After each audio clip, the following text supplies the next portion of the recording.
एक सवाल है जो सदियों से पूछा जाता रहा है, क्या ईश्वर है? और इस एक सवाल पर दुनिया अक्सर दो हिस्सों में बंट जाती है। एक तरफ वो लोग हैं जो कहते हैं हाँ बिल्कुल है, जरा देखिए इस सृष्टि को, इस ब्रह्मांड की बनावट को, इतनी सटीक, इतने उत्तम व्यवस्था, क्या ये अपने आप बन सकती है? और फिर दूसरी तरफ वो लोग हैं जो पूछते हैं कहाँ है सबूत, कोई प्रमाण, कोई ठोस साक्ष्य तो दिखाइए। और देखा जाए तो दोनों ही पक्ष अपनी अपनी जगह सही लगते हैं, दोनों के पास अपने अपने मजबूत तर्क हैं। लेकिन आज हम इन दोनों खेमों से परे हटकर सोचेंगे।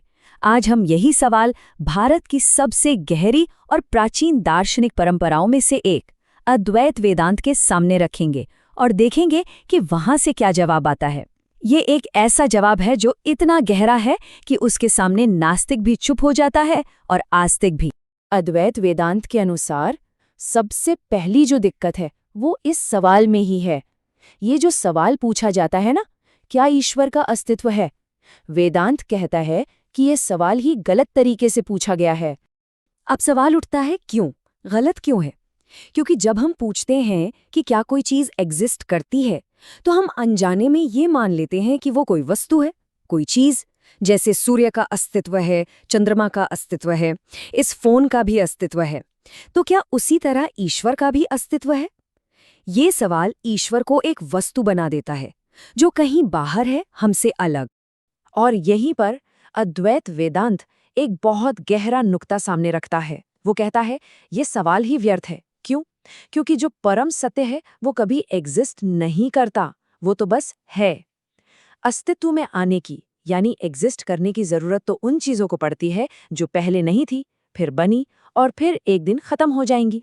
लेकिन जो हमेशा से है और हमेशा रहेगा, वो एग्जिस्ट नहीं करता, वो तो बस है, वो सत है। इसी को समझाते हुए कादि शंकराचार्य कहते हैं, ब्रह्म सत्यम जगत मिथ्या जीवो ब्रह्मैव न परः। इसका मतलब है ब्रह्म ही एकमात्र परम सत्य है।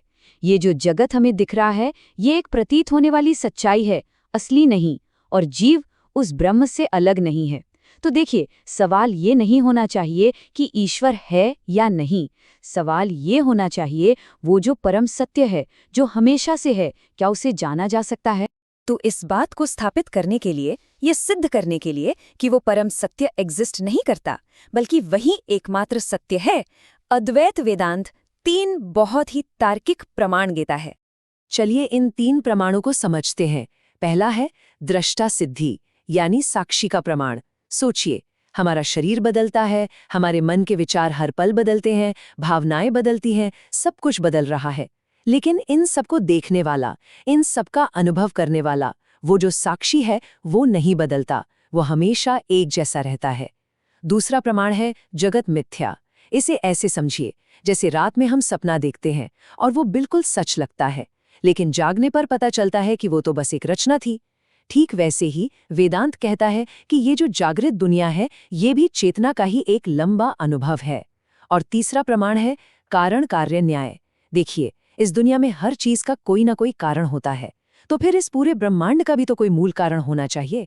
एक ऐसा कारण जिसका खुद कोई कारण ना हो, जो स्वयंभू हो और हमेशा से हो।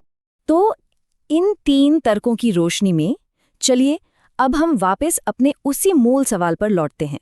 देखते हैं कि अब हमें क्या जवाब मिलता है।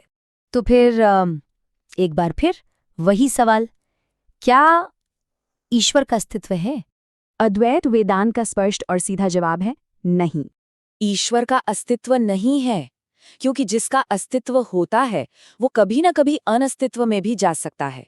जो चीज बनती है वो मिटती भी है, लेकिन वो परम सत्य, वो ईश्वर, उसका अनअस्तित्व कभी हो ही नहीं सकता। इसीलिए वो एग्जिस्ट नहीं करता, वो तो बस है। तो फिर वो सत्य है क्या? यहाँ उपनिषद का महावाक्य गूंजता है, तत् त्वम् असि, तत् त्वम् असि। तुम वही हो। वो जो परम सत्य है वो कोई और नहीं, वो जीव का वास्तविक स्वरूप है। इससे बड़ा, इससे गहरा कोई जवाब आज तक नहीं दिया गया। और जब इस सत्य का बोध होता है, तब ये समझ आता है कि उस चेतना का तो कभी जन्म हुआ ही नहीं था, और जिसका जन्म नहीं होता उसकी मृत्यु भी कभी नहीं हो सकती। ये वो शुद्ध, अपरिवर्तनीय, शाश्वत चेतना है जिसे हमारी इंद्रियां कभी देख या पकड़ नहीं सकती, क्योंकि वो तो खुद इन इंद्रियों को जानने वाली है। वही परम सत्य है। इस ज्ञान के बाद ना आस्तिक के लिए कोई बहस बचती है, ना नास्तिक के लिए कोई सवाल।